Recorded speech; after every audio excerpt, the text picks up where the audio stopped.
Ito yung buburan ko pala mga paps. Kung tatawagin sa amin ay os.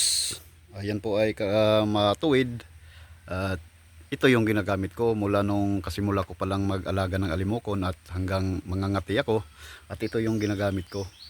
Pero alam naman din natin na ang pinaka number one talaga na buburan ay yung bahi at matuwid at matibay. Pero ito yung ginagamit ko mula nung bata pa ako hanggang ngayon.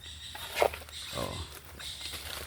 Nagustuhan ko tong kahoy na to na buburan at tinatanggal at nilalagay kong pulot, kaya yung pulot ko ay matagal umitim, umaabot pa ng 8 buwan o 1 taon hindi yan iitim masyado. Oo, kasi pag di natin po tinatanggal sa lagayan natin, mabilis lang po yan umitim at parang kung sa Bisaya mulanay yan sa lagayan.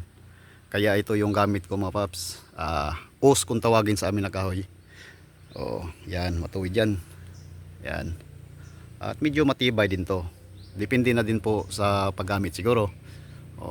At ito na yun, nakakuha na ko. At ito na yun kasi nabali yung isa ko nung nakaraan na upuan ko. Kaya kumuha ako ng bago. Kaya ito na yun. Tanggal kabit po yung pulot ko.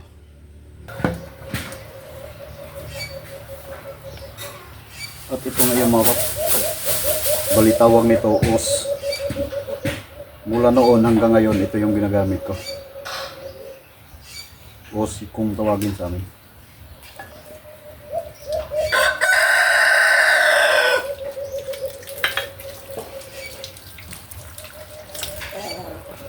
At ito ay mag-4 na buwan na, pero maputi pa rin siya. Kasi pag di natin tinatanggal, kung halimbawa yung binububuran ko yung bahi, iitim na to. Tagal na to umitim pag sa bahi kasi hindi matatanggal.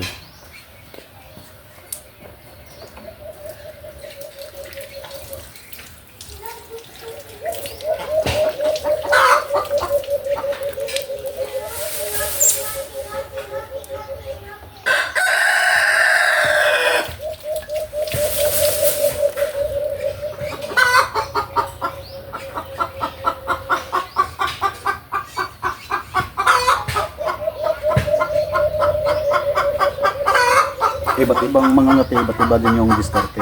Ito din yung diskarte ko at ito din yung buburan ko.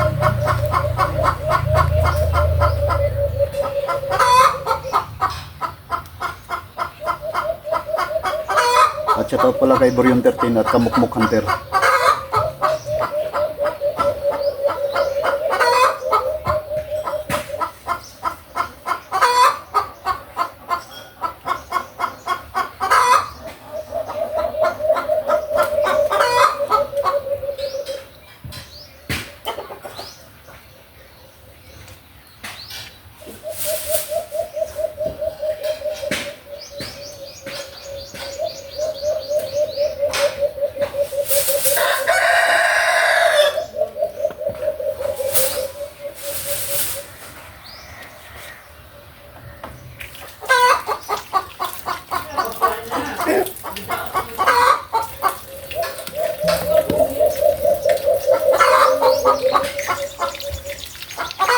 Ito yung luma ko mga paps.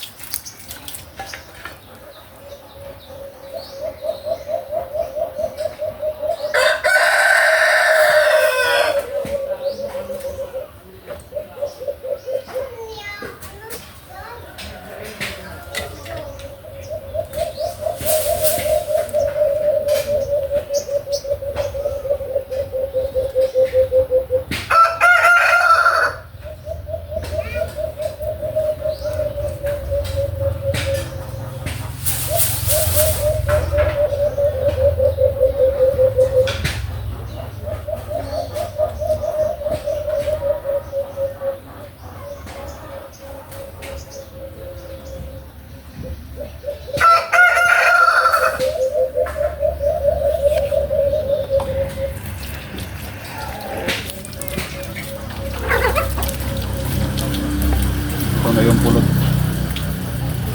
Paano ba kabilis tanggalin? Kahit 5 months, 1 year dito, pero pag tinatanggal, mabilis pa rin.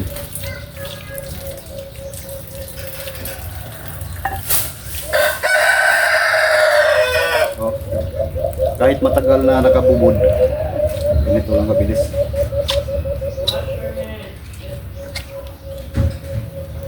At hindi mabilis umitim yung pulot nyo.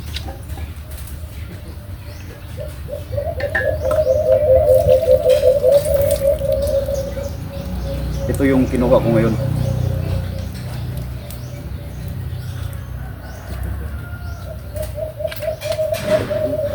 Hindi ko pa nalagyan to ng pako.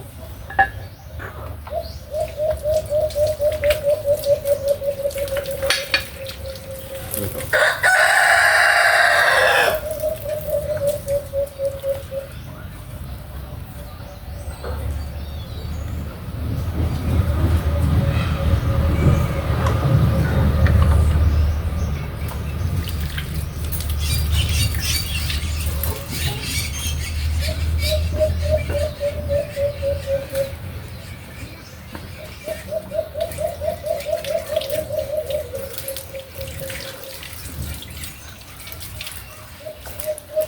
Parang ngayon lang maganda-gandang panahon mga paps. Araw ngayon, Huwebes. No, isang araw hanggang kagabi, ulan ng ulan. Kaya di tayo makapaghan. Limits vlog.